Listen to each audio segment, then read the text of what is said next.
Okay, let's get started. Welcome in everyone for a very timely and very special show. Cyber Awareness Month is right around the corner, and many of you are getting your Cyber Awareness Month campaigns together. So communications are obviously on all of our minds. But how do we communicate cyber up and across the organization in ways that actually win engagement and influence behavior? Answering those questions today, I am thrilled to introduce you all to Jeffrey Brown, the veteran CISO who has literally written the books on leadership and communications and culture in cybersecurity. He's a veteran CISO for multiple Fortune 500 companies. He's the first and the longtime CISO of the state of Connecticut, and he's currently a security advisor at Microsoft. And it is so great to have you here, Jeff. Yeah, thank you so much for inviting me, Elliot. I really appreciate it. Looking forward to our conversation. Well, I've been looking forward to this one for a long time because we had a great conversation a few years ago, and that was when we discussed your book, The Security Leaders Communication Playbook. And we have links to that book in the various emails and communications you all have arrived here by, and we'll make sure that you can all find his books because I very much recommend that book to anyone to read. There are not a whole lot of playbooks for communications for security leaders out there, and Jeff's is about the best I've read. So, in order to just to get started, as a fellow former journalist, I appreciate your own path to where you are today. So, maybe you could just introduce yourself and discuss your path a bit. Yeah, no, absolutely. And yeah, my background is actually in journalism, publishing, and English lit minor. So really like a lot of communication in my background. That said, when I decided to kind of take a job in IT because IT was something that I just loved instinctively. My parents were working at IBM and we had computers all over the place. So there was a natural bridge there. I was working in a traditional publishing house, actually HarperCollins, and I ended up doing a lot of IT work there. I realized I really kind of preferred doing that, and I ended up kind of making that transition by teaching myself cybersecurity and really getting started back in the 90s, right? So almost like 30 years ago. Journalism was very interesting background for this because, like, when you take sort of a traditional writing kind of background, that's fine. But journalism is one of those things. It's like boot camp for writers, right? So we had to go out and we had to cover local elections. I had to cover a Rangers game once. I didn't know anything about hockey. It's like, well, you better come back with a story, or we're gonna just put a picture of you on there saying I didn't get my work done. That's not a great way to do it, right? So we had a method of just crash coursing on things. And when you think about cybersecurity in particular, things change so fast. We have to get crash courses on quantum, on AI. We have all these things coming at us, and you can't just kind of stay stuck in 30 years ago, or else I'd be working on things like Novell NetWare, Banyan Vines, Token Ring, things like that that are just not really current anymore. So, that ability to learn very quickly, but also be able to communicate it. One of my favorite quotes from Albert Einstein is, "If you can't explain it simply, you don't understand it well enough," right? And that to me is my gold standard for, do I understand it well enough that I can explain it to someone like they are a 5-year-old. If you've never done that with ChatGPT and things, that's a great way to practice that kind of a conversation. But a lot of times we end up having conversations with very senior business leaders, and they don't understand IT, they don't understand cybersecurity, and we start talking about EDRs and endpoints and things like that, and their eyes glaze over and they're not really understanding it.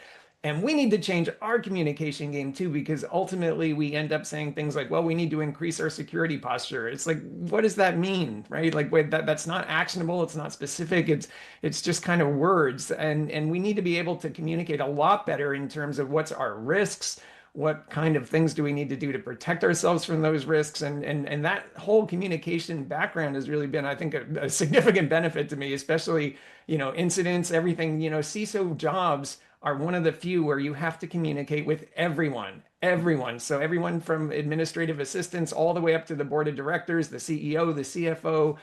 We are one of the few jobs that has to communicate across every person in a company. Think about it. I mean, maybe HR and the CEO, not too many other jobs really need to communicate to every single employee. Yeah, you really are kind of like working as a journalist in a way, in communications in your job. I mean, so how important is communications in order to get that buy-in up and across the organization? How important is it to be able to communicate as opposed to just being a really great technical expert? Yeah, it's critical because lately, especially even if you're a really good technician, the fact is you're probably, if you're doing anything important, you're going to be working with other areas, other groups. You have to be able to communicate with them and influence them. And, in cybersecurity, we have to sometimes talk to business leaders and explain why they need to patch applications that are custom built for the business, right? And that kind of a conversation is very difficult and very different than the one you might have with the actual people who are doing patching, right? Like you have to be able to kind of pivot from a very technical discussion to a much more business friendly discussion. And not everybody can handle that well.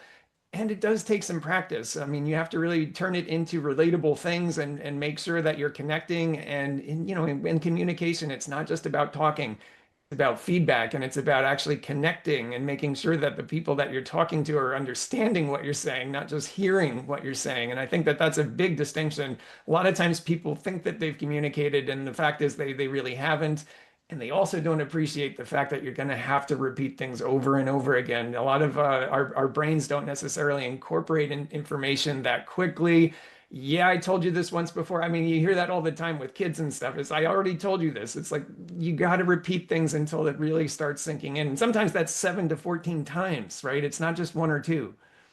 So the last time we spoke, you were giving different kinds of basic concepts that underpin a good communication strategy and program. And you talked about concepts like BLUF, bottom line up front. And then you were also talking about knowing your audience, how to communicate to different audiences. As you just said, you have to communicate to everybody across the organization.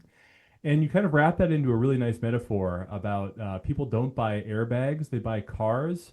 Can you explain what that means? Yeah, sure. And it's cars are actually a really good example of how do I make security more relatable to somebody who doesn't really know much about security, right? So using metaphor is something that we can do to make things relatable. Most people already drive and they know what a car is and they understand what brakes and airbags do. I don't have to explain that like it's endpoint detection and response or DLP. It's like people don't know what that is, right? So the metaphor actually makes things a lot more simple to understand. We always tend to think as cyber professionals that people want the best security and security exists for its own sake. The reality is that a business has a function and a reason. And even if you work in government, there's a mission, right? There's always something. We're either selling products, we have a mission like Department of Social Services, things like that. But there's a reason that businesses exist, and it's not actually for cybersecurity. You're not going to run out and go buy a Porsche because it's got excellent brakes. But if it didn't have excellent brakes, the fact is that you could probably go maybe up to about 15 miles an hour without brakes and airbags and seat belts, without getting too hurt if you're really careful. But, first of all, somebody can hit you. And second of all, you would never be able to get that car up to 100 miles an hour because if you had an accident, it'd be catastrophic. So we have brakes that are kind of like the prevention. We try to prevent accidents from happening by hitting the brakes. We have airbags and crumple zones as a mitigation in case an accident does happen. This is the very simple metaphor for layered controls. Why do we have so many security tools? Seatbelts are fundamental, right? Just it's like a baseline. Your diagnostics on the engine, check engine light is on. There's a problem with the car, and then in a really big problem, we have an incident response process called recalls. Right? There's a problem with the car. You've got to bring it back in. We have to fix it and remediate it, and then you can have it back again, good as new. It's a good and simple metaphor, I think, but like the reality is you might buy a car because it's more safe. I drive a Subaru. They're known for their safety standards, and that's an added plus. But that's not why I bought the car. It's just one of the many benefits of buying that particular car. So it tends to be a good way to resonate with people and help them understand. Here's why we have so many different security tools. Here's kind of what they do. They prevent, they mitigate, they respond to things when they happen, and it's a really good way to just kind of connect with people and help them understand why is security so complicated. Let's put that into practice now. Cyber Awareness Month is right around the corner. Everybody is scurrying to get their programs together. Maybe you can talk about some of the different things that you've done in your own past and that you recommend other people to do for Cyber Awareness Month, where you do have to communicate across the whole organization to all departments, all levels. Yeah, it's a great question too, because culture is really where you start with that, right? Like, who are your people? In financial services, when I worked in financial services, most people knew how to use a computer. They had a pretty good technology background. State government's a little different, right? You may have people who are DMV clerks. You may have people working in hospitals. You can't take for granted what your culture is. So you always start with culture, like what's going to resonate, what do people need to know, and how can we make it simple, repeatable, and just very clear. I think in cybersecurity, we sometimes just want to educate everyone on everything. We love sharing information. We want everyone to be cyber literate. The fact is that you have to really start with the basics, and you have to really take a good, honest look at your own employee base and say, do they know how to report an incident? Yes, I have worked in corporations where the people didn't seem to have any idea. If I saw a problem, how do I report that, right? Like, I mean, such a fundamental that you have to get right. That make sure that's covered in your training and awareness. Phishing links, that's great. Like, don't click on phishing links, but is that really the behavior you want to encourage, or do you want to encourage them to report phishing links, right? Because what'll happen is you'll never get phishing links down to zero. Somebody's always going to click on something, and that one person in the event of a real phish, that one person who reports it is going to save your from everybody else who's going to click on every single link that always comes into their inbox. I would also say that, again, tailoring the messages to different audiences. I think if you send some of those kind of basics, really simple basic stuff to the technology group, they're going to kind of tune out, right? Like, this is silly. We don't want to really pay attention to it. So try to make things as relevant as possible. I'm a developer, I'm a systems administrator. That's more work for you. And that's one of the key takeaways, I think, from this whole conversation is that good communication means more work for you. If you really want to be able to connect to your audience and make sure that the message is clear and simple, you've got to work on it a little bit. You've got to refine it and make sure that you're using the right metaphors, that it's going to resonate with your culture, that you're keeping messages fairly concise and engaging, and that we're not just sending out like kind of 3-hour things and expecting everybody to sit through all of that. Everybody's busy, and they all have a different job than cybersecurity, but we want cybersecurity to be a small piece of their job. So think about the kind of things that you want your people to understand, the behaviors you want to reinforce, like reporting phishing, and make sure that the process is really simple and clear. I mean, I worked at an organization once where reporting a phish was so complicated, even my own team had to look up, well, we don't remember the address that you have to create a new mail and create an attachment, put it on the other mail, and then send it to this address that we can't really remember. We had to work on that whole process and get that sort of one-click reporting button to make it as simple as possible. This is why Amazon is so successful, right? I just want that. I'm going to click on it, buy now, put it in my card, send it my way, make it really simple, and people will use it. Yeah, relevance, simplicity, clarity, and behavior. Can you make this about a behavior? And you're definitely speaking my language right now about having a nice, simple, and clear process for reporting because it's such a beautiful behavior that you can actually focus on, I think, in the Cyber Awareness Month. Do you have any examples of like a Cyber Awareness Month campaign that you might have run that you just remember that stands out to you? Yeah, well, I do remember when we changed the process around phishing that we really wanted to make sure that that was well known and well understood.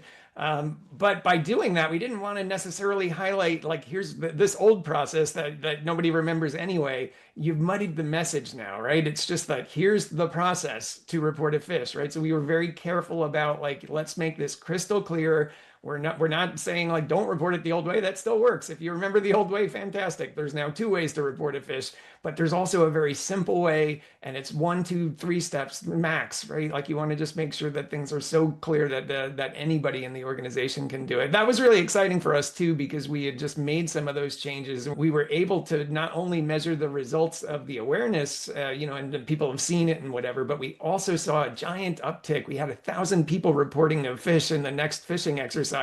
That was up from like 6.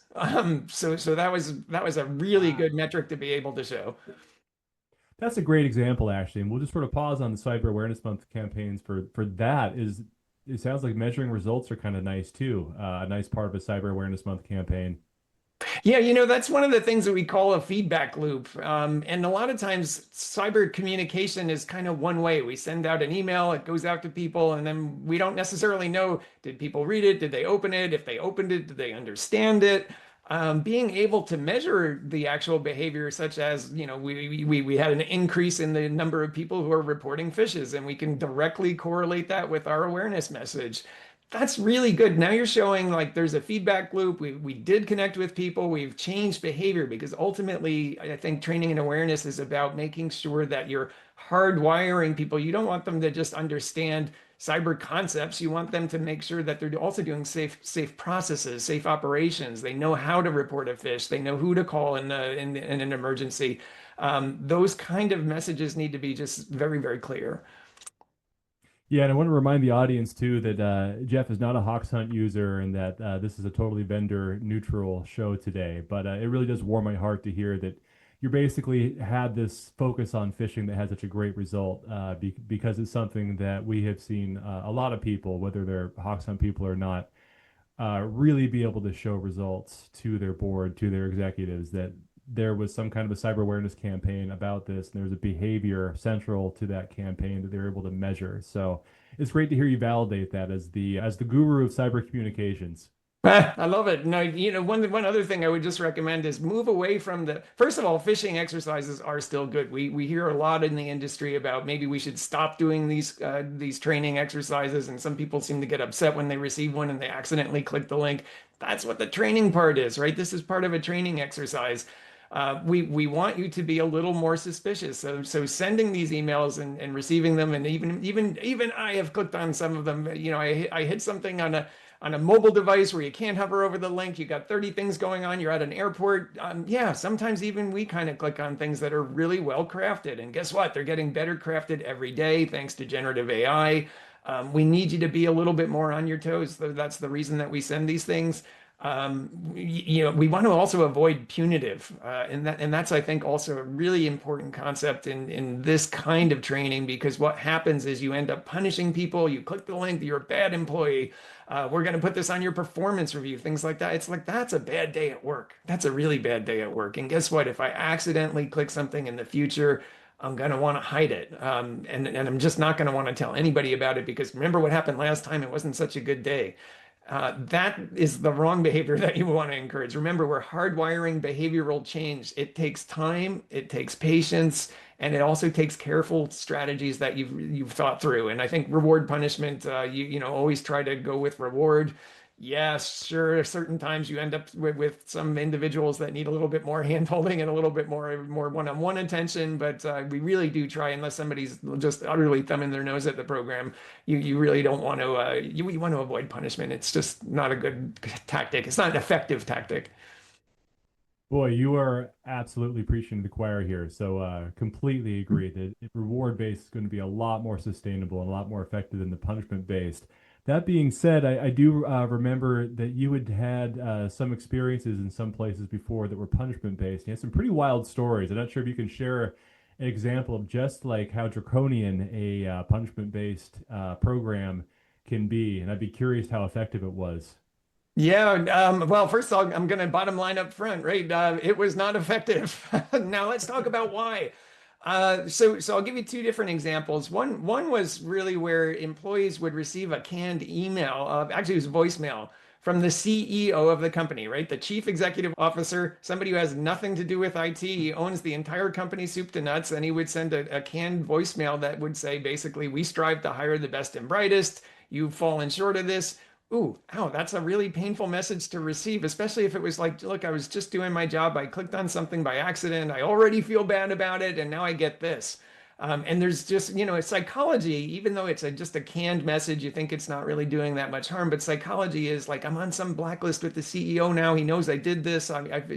People really kind of incorporate it in all the wrong ways. And there was another one where, the CEO of the company wanted to take away email for 2 weeks for people who had clicked on the link. And we had to really explain, like, I mean, you realize like your head of marketing did this. I mean, like you have HR people. I mean, you can't literally take away email I mean, we had to, as the security people, come in and say, you need to dial that punishment back. You can't do that. I mean, like, first of all, if you have a 10, 12% click rate, which is, that's a little high for some companies, but in an early phases of a phishing program, that's probably about average. You're talking about, so 1.5 of every 10 employees is going to lose their email for 2 weeks at a time and probably on an ongoing basis. Remember, you want to show trending with phishing. You want to show that, like, that 12% is going down to 8%, down to 5%. Maybe we get it all the way down to 1 or 2%. If you get down to zero, you're probably making it too easy. You need to up your game, right? You don't want zero. A lot of people think that they want zero phishing clicks, and it's like, look, with generative AI and all the kind of new tools that are coming out that are crimeware, crimeware as a service and things like that, the phishes are going to be fantastic. They're going to be deep fakes. You have to up your game. You want some level of progress, and you want your metrics to also show that you have some level of progress. Yeah, absolutely. That is very well said. That's great. One thing you've mentioned a couple of times here too is AI and generative AI and deepfakes and whatnot. Do you think that's something that's worth discussing in Cyber Awareness Month? Is that something that people should know about? And Yeah. how would you express that? Yeah, I think a lot of cases, some people don't really understand the power that some of generative AI has. I mean, everybody knows ChatGPT, right? That's fantastic. Did you know things like some of the voice generation that you can do now? We've even had Steve Altman, the CEO of OpenAI, kind of say that you really should not use voice authentication anymore. A lot of companies do, right? Like you call up a call center, you're trying to make a financial transfer, and it may say, "Oh, we already recognize your voice. We're happy to go." Your voice is no longer a good biometric. Things like that are changing very rapidly, and we need to be able to keep on top of that stuff and make sure that we're communicating it as well. We've actually done things like, especially at Microsoft Live demos, in terms of, here's a guy who looks like an average guy off the street. Here's Morgan Freeman. Here's both of their mouths in perfect sync and perfect harmony. Which one is fake, right? And then we kind of leave it up to you, and sometimes the answer is surprising. We love doing those kind of little spot checks. They're kind of fun, actually. It's like, can you spot which one is the deep fake? Which one do you think is the deep fake? You can gamify these kind of things, and people actually find it pretty engaging. But it also helps demonstrate that it's getting trickier, right? Like the fishes have better grammar, they don't have as many mistakes. Voice recognition is now bad. Video, right? Usually people think like, oh, I saw this in a video, therefore it must have happened. It's like we're gonna have to start questioning a lot of things, maybe even everything, and make sure that things are real. And the only real thing that saves you from that is good business process, right? It's really about like, hey, somebody who called, they sounded like the CFO, they asked for this urgent wire transfer. What happens next, right? And what happens next is a business process. Yeah, that's a great point. And you can build that into your Cyber Awareness Month campaign also. Make sure you know those business processes. Make sure you know if you get that feeling, then you really need to take that extra step to verify. Yeah, absolutely. And it's going to get trickier. Um, Yeah, yeah, that's why we call it absolutely. training and awareness. We want you to be aware of the issue, but we also want you to practice. And I think, that training piece is pretty important. Yeah, yeah, absolutely. Well, so Cyber Awareness Month is coming up, but I've heard this rumor that cybersecurity threats and attacks don't stop after October. So, first of all, is that true? And second of all, if that's true, how do you take all those learnings and all that momentum that you've developed during October and make it a 12-month long thing? Yeah, it's a great question. And I mean, security isn't a sort of an annual exercise during the month of October. And an awareness program should be comprehensive, right? That should include maybe courses. It should include live one-on-one sessions. It can include posters, things that we put up around the office. You should really think through like a comprehensive training and awareness program. A lot of times we do tend to do a ton of activity in October and we don't really build on it, making it sort of a checkbox activity, which isn't really good. Again, I think with communication in general, but especially communication about topics you're not that clear on, like a lot of people aren't clear on cybersecurity. So they're going to have to hear the same messages a lot. Remember how to report an incident, right? Like, because employee churn happens too. I mean, people come and go. We've hired new people. We've let some people go. You need that constant training. It can't just happen in October, or else you're really going to be behind the curve. And making it as easy to digest and as understandable as you can is really what's going to help you the most. And again, sometimes technical employees, they want a lot more detail, and more businessy employees want a lot less detail. And you have to be kind of cognizant of like, hey, if we have a remote workforce that never travels anywhere, maybe we don't really need to send them, training and awareness messages just because it comes as a canned message on how to travel safely. It's like, well, if your employee base largely doesn't do that, then that's not necessarily something you want to focus on. Focus on things that actually happen. And really a great way to do this is to tie in incident response, right? Like I noticed that the incident response numbers, we've lost a lot of laptops lately. Maybe we should do an awareness message on how to travel safely with the laptop, right? So now you're really making it an incorporated part of the program, not just a check the box separate activity. We have to do awareness because that's good cybersecurity hygiene. Yeah, it's better cybersecurity hygiene when everything's integrated. Yeah, absolutely. Keep it relevant and keep it relevant to the risk itself. That's a great example of that too. Are people using their USBs too much? So that's a great point. And let's get into it. Let's get into some of these different strategies and basics that you have put together in your playbook. You have a presentation that I believe that you are ready to share. Is that right? Yeah, let me do that. Okay, are you seeing my screen? Yes. Crystal clear. There we go. Fantastic. Okay, yeah, I'd love to talk about in a little bit more depth, and I do think sometimes in communication, visual is sometimes a really valuable thing. So a picture is worth 1,000 words, and smaller words and digestible format like a PowerPoint can certainly help drive a conversation. So let's talk about the new mandate for security leaders, and I think this is something that's always been there, but it's just getting a lot clearer now that security is a business issue, and that communication and that influence across the organization, and especially soft skills at the executive table, being cognizant and empathetic of the fact that business leaders don't know, their eyes glaze over if you've ever said like, oh, we need endpoint security. It's like they don't know what an endpoint is. Like, what are you even talking about? Making sure that you're really connecting with the audience and that you're at the right level. Sometimes you have a mixed audience and you have to, in cases like that, you might explain things like, well, we have an EDR, which is something very simple that sits on every single computing resource in the company. You kind of explain it very simply and resist the temptation to go into big detail, especially if your audience is not interested and they don't need to know that. If they're curious about it, that's fine. Fantastic. Your mindset, I think, is also just very important here too, because I'll see leaders who are just like, well, I'm not really good at presenting, I'm not good at public speaking, and it's like, well, guess what? I was also born the same way as you. I was not good at it until I did it a lot, and once I did it a lot, it's something that I became very comfortable with to the point where I could go into a conference where people knew me, and they'd say somebody didn't show up today. Would you mind filling in for them? And I'd say, absolutely not. It's a pleasure. What's the subject? I haven't even figured out what the subject is, right? Yeah, I mean, so yeah, you get to that point, not because you're a natural, not because you're, kind of born for this sort of thing. In fact, I'm actually a very high level introvert. I think a lot of people in journalism are. That it's not a comfort zone necessarily, but it's a muscle memory, right? So your mindset of just improving your own communication and making sure that it's connecting and critiquing yourself sometimes, right? Like, I mean, I've had sessions where you can't be 100% all the time, every time, right? You're going to have some stumbling blocks, learn from them and try to incorporate them. We talked a little about knowing your audience, and I think that we should probably talk a lot about it because it really is the most important thing.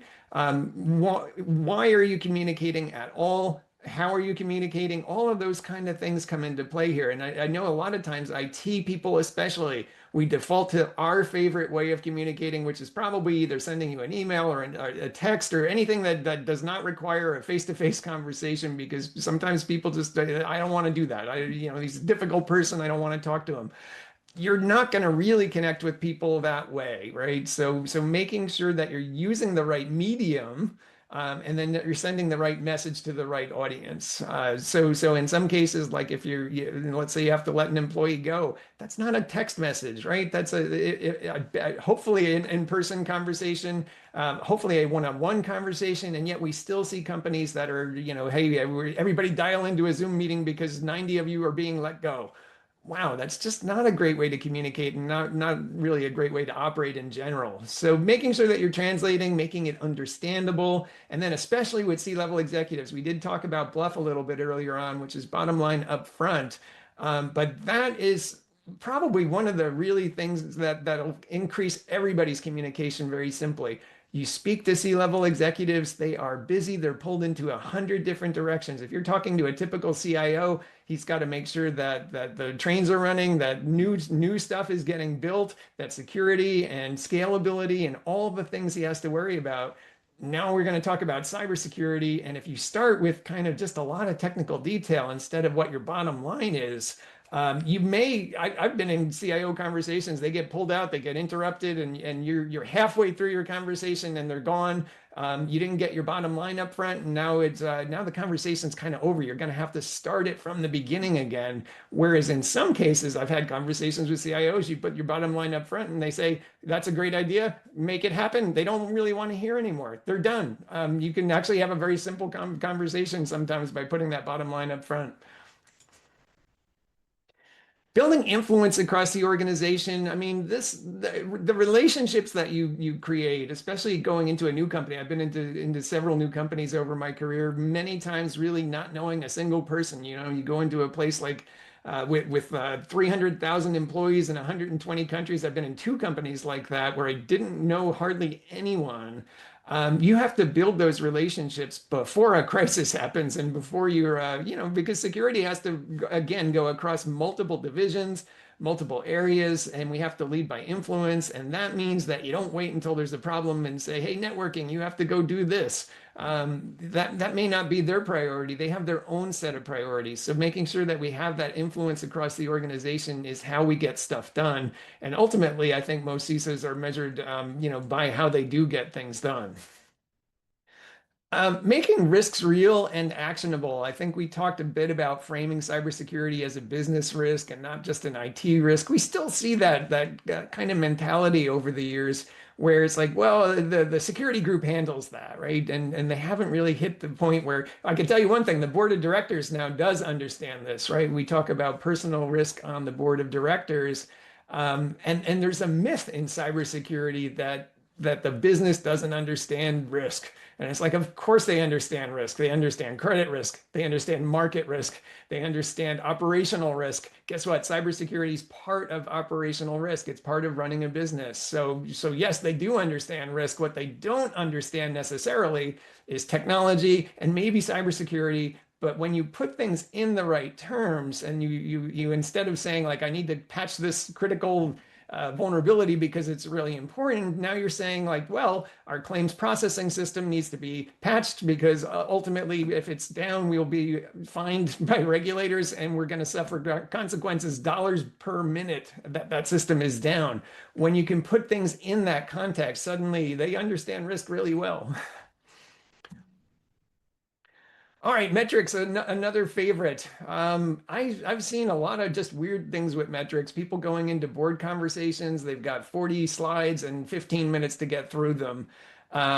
They're just a mass of everything that we can measure. I like to give metrics a job. All your metrics should have a job, whether they're telling a story about progress, such as our phishing metrics, going from 30% click rate down to 5, right? That's a good story to be able to tell. And to do it, you need to capture more than a month, right? You need to make sure that you're capturing aggregate metrics and that you are telling either a story or you're driving a behavior or you just give them some level of a job to do and avoid those vanity metrics like, oh, 5 billion attacks happened that got blocked. It's like, well, who cares? The point I would give to make your metrics really shine is think in business terms of so what. And if you can't give so what, like here's a metric, it's 90% whatever. If you can't get someone to care about that and say, so what, you need to either go back and make sure that the metric is worth tracking at all, or you need to make sure that your story that goes along with it is also, more accurate. And I see a lot of things with, should we do quantitative, qualitative? Do both where you can, right? Like I show 90% might be yellow. I want it to be 95%, which is going to be green. Everybody gets red, yellow, green, and yet putting a number to it actually makes it pretty powerful. It's like, how did you get there? Because, typically, especially in regulated firms, If you say yellow, audit comes in and they say red, now you have an argument and you can't really show how did you get yellow, how did they get red, right? So being able to combine both qualitative and quantitative metrics is a really powerful thing to do. All right, let's talk a little about crisis communication. Now this is a very interesting subject because this is what will test most CISOs the most. How you react in a incident with calm and clarity, hopefully, and in some cases not, right? So I mean, this is one that you really want to pay attention to. That preparation is key. Having a tested incident response plan. One of the first things I always do in a new CISO job is I always go right straight into incident response. What are our plans? What are our processes? Have they been tested? Have we done tabletops? Because guess what? Not only can they happen anytime, but once before I'd actually joined, it was about a week before my start date, I had the CIO call me and say, Jeff, we have a problem. Would you mind helping me on it? I hadn't even started the job yet, and an incident is now unfolding. So really you want to make sure that you have plans, and if not, you want to start immediately working on that stuff. You don't want to do it in the heat of the moment. Communication is really difficult in this scenario because everybody wants information. You're going to have very senior people who are hitting you up and saying, I want to know what happened and what else they did. And the reality is that anybody who's actually been through a real incident is that you only know what you know right now. That means that you're going to continue on. There may be, oh, we discovered that this goes a little deeper than we thought, or they did a little bit more than we thought, or maybe it wasn't as bad as we thought. All of those scenarios happen all the time. So you want to really make sure that you're communicating only the facts, not speculating even when they push you for it, right? You have to be able to kind of say like, well, that's speculation. We don't know right now, and we have to get the facts first. You want to be really factual. And I think this is another place where good journalism comes into play because you just don't want to report opinions. You don't want to report speculation. You want to report facts. So only the things that you actually know, regardless of how many people are pressuring you for more. And then capture those lessons learned to drive continuous improvement. A lot of people will get through an incident and they won't say, well, wait a minute, how did this happen? How do we make sure it doesn't happen again? And how do we, more importantly, build it right back into preparation and the tested incident response plan so that we can make sure that we have that full continuous loop of, here's what happened in the real world, here's what went wrong, here's what went right. And better yet, also, like what happened that was right, but it only was right by chance, right? Like what could have gone wrong that we didn't even plan for, because those kind of things have a habit of repeating over time. All right, then culture is another one. Culture is really interesting because it will either eat your strategy for breakfast or it'll be a force multiplier. And if you go against culture, I could tell you it's going to eat your strategy for breakfast. But if you build with the culture and you work with the culture that you have, it is something that will be a force multiplier. So what you want to do is, first of all, we talked about punitive before, right? Psychological safety is the opposite of that. So fostering an environment of just psychological safety, right? We know that people make mistakes. We're not looking to fire you. We're not looking to, cause problems with our employees. We actually want to encourage you to report and learn and foster that kind of, work together kind of environment, not just like, oh, those security people. I've had people who say like, oh, security, oh my God, why are they here, right? They're already cringing when you walk in the door. It's like, no, we want you to actually be partners. We want to actually work with you so that we can talk about things in your business and understand how it operates. Rewarding the positive behaviors and in fact gamifying them is also very interesting. We used to give out little like kind of phishing trophies for people who reported the fish, right? And again, we would go back to we want to encourage the right behavior. It's not just not clicking. A lot of times people won't click and they delete the email, they pat themselves on the back and say, job well done. Job better done would have been report that fish, then delete the email, and then you kind of move on. That is the behavior you want to do. And if you can reward and recognize it, that's the behavior you're going to get because people tend to talk too. I mean, we had these little fishing trophies and it'd be sitting on someone's desk and I'd be like, what's that? Where did you get it from? And they would start, just kind of telling them like, well, I did the right behavior and here's what the right behavior is. Now people are talking to each other. Guess what? Employees are running your awareness program for you. That's fantastic. That's the force multiplier effect. And then finally, investing in your team's growth and resilience too. This one I would say it applies directly to people who manage teams. And I get into arguments with CISOs all the time. I'm like, well, we can't find the right people and training them is a waste of time. It's like it's never a waste of time. Even in state government, where the general view is that we train people and then they go into private industry. So what? So what? You have people for 3 years, you get them 3 years smarter, and now they're working better and they go and they manage their own career, which is something that's fine. It's never a problem when an employee wants to go manage their own career and go do something else. And we never try to stand in the way of that. But investing in their growth makes sure that if you do have the same employee for 20 years, that they're 20 years smarter at the end of that, that they are a cybersecurity expert at the end of that. All right, board and executive engagement. This is also what we call high stakes conversations. I had a CISO once who he called this board meeting his quarterly job interview. And what he meant by that was, am I going to keep my job? It's going to be based on these conversations. These are super high stakes conversations. I actually know of a deputy once who was brought into the board to replace a long-standing CISO, and it didn't go very well. And suddenly he wasn't really the deputy anymore. And it can be a career-ending conversation if not handled correctly. I mean, the board is very powerful, obviously, but they're also just like you and I. I sit on a few boards. They're just people. Making sure that you're actually communicating to them and speaking the language of risk and value and strategy. The board is going to be at a 50,000 foot view. So they don't want to see like, here's 30,000 vulnerabilities that need to be patched. That's not really something that's going to resonate too much. And in fact, could backfire. It's like, well, why haven't you taken care of this? The board is going to ask very simple and concise questions, and they're going to want very simple and data-driven answers, that directly answer the questions. And sometimes those questions are really tough. I had a board once ask about why don't we just patch everything everywhere and be done with it, right? And it's a great question from a business leader, and it's a sensible question. And if you were going to give the wrong answer, you might just say, that's the CIO's job. Sure, I agree. I think we should do that. But the reality is if you've ever worked in operations, you know that that's not a practical strategy. It would, I think, really harm the relationship with you and the CIO, and it wouldn't get done anyway, right? So at the end of the day, patching is something that needs to be kind of a risk-based thing, and we had to explain like very carefully why, while being a good idea, was not very practical. So I mean, these conversations are very high stakes, high risk, and you need to handle things very carefully. But you also need to be transparent and truthful. So I think where some people do get into trouble is if they misrepresent things to the board. You really do need to be candid, concise, and clear and factual. So also, actually, let's go back to that for 1 second. But I mean, I would also say that the other thing is, and this goes for training and awareness in general too, stop trying to educate everyone on everything about cybersecurity. I mean, for boards, typically they love hearing about incidents that have happened either in our industry or at our company or at a competitor. They like hearing about progress and the investments that they're making into the cybersecurity program.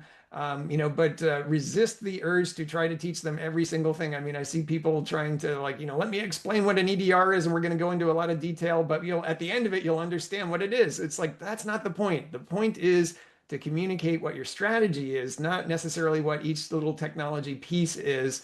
But over time, you can really educate the board on the important things that they really do need to know. And that needs to be done not in one meeting, not in two meetings, but in several meetings over a period of time. Let's talk a little about what I call communication superpowers.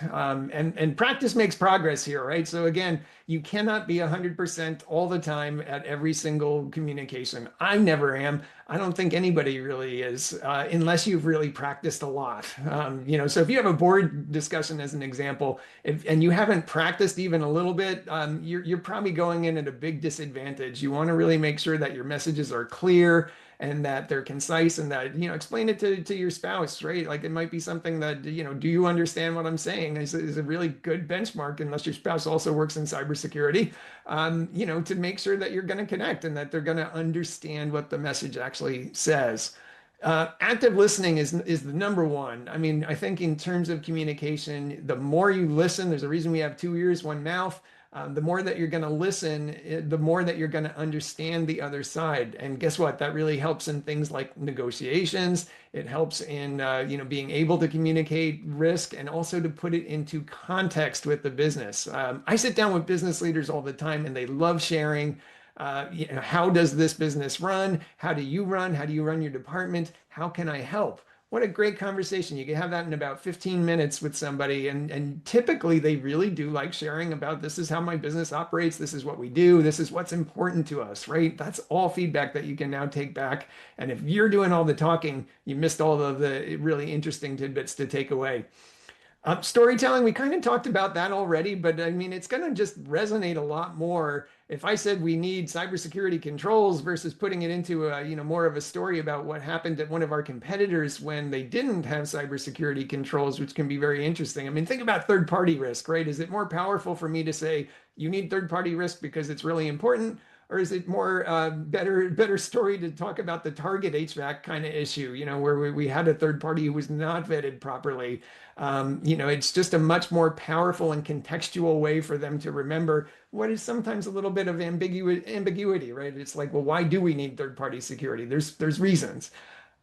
Negotiation, again, if you haven't listened, you're gonna stink at negotiation because you don't really understand what the other side wants. But a lot of times we do have to do that kind of negotiation. We need to make sure that that other areas are bought in, that they have the time to make your priorities their priorities, and also saying no strategically also puts some good roadblocks, I think, in the way. You don't want to be the department of no. I don't misunderstand what I'm saying with that, but saying no to things that are not that important to the business when you're in alignment.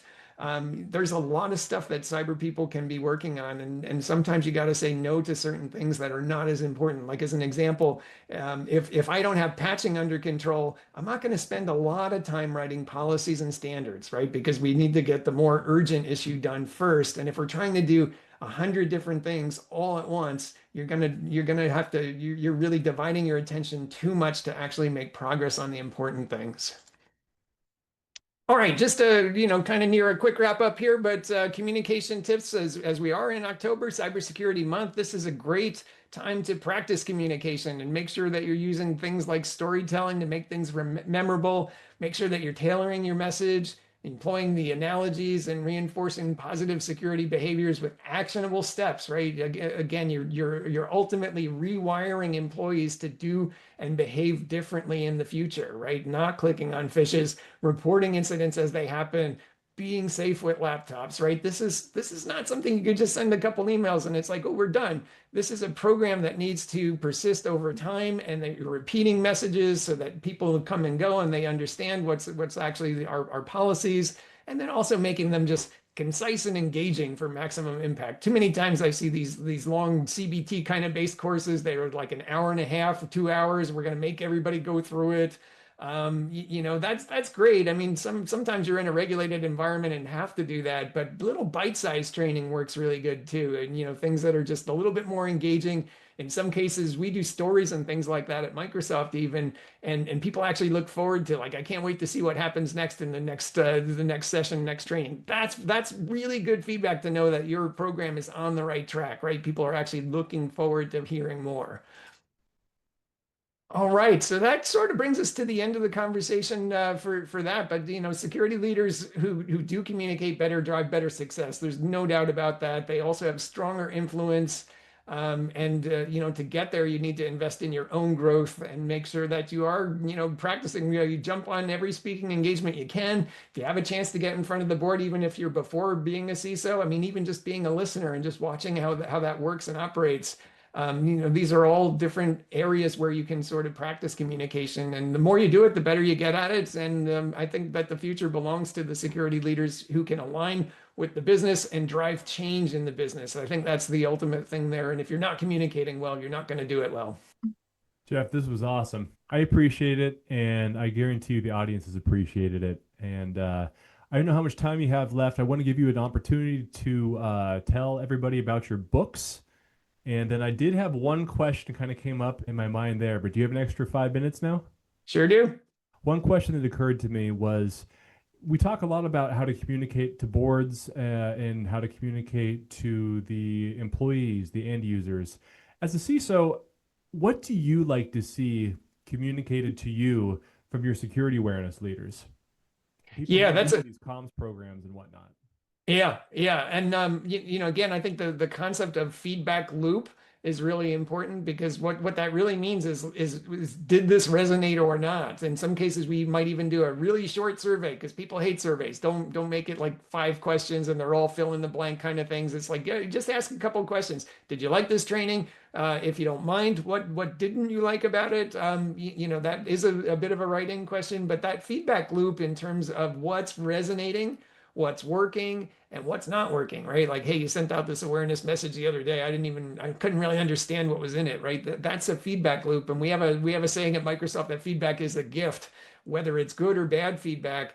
It's a gift because you can make change based on feedback, and I think that's a really useful thing. So I never look even at bad feedback as it's like thank you for the feedback. You either have to take it seriously or sometimes you do have to consider the source and say like, is this accurate feedback, right? And sometimes that takes self-reflection because a lot of times you think you're doing a great job, but if people are saying you didn't, the perception is reality. That's kind of how we look at that.